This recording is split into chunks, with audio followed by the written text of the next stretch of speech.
our nature, for reflectional symmetry, we have this flower. It's reflectional because it can go this way, and a bunch of different ways. This is a leaf. It shows bilateral symmetry because it cuts down the middle right here. We found it over here in these bushes.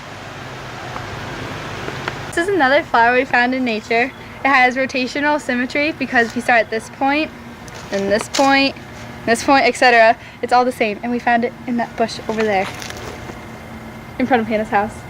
The pattern on this pillow shows reflectional symmetry because you can go down this way and down this way, and when you fold it over, it's exactly the same.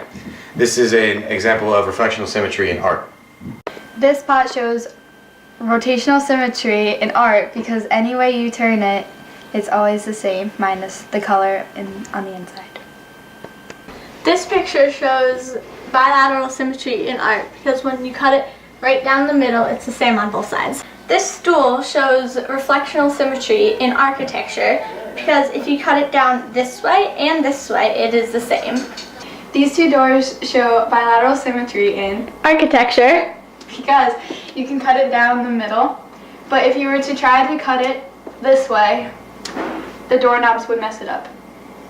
so there's only one line of symmetry. Chandelier shows rotational symmetry in architecture because any way you turn it, it is always the same.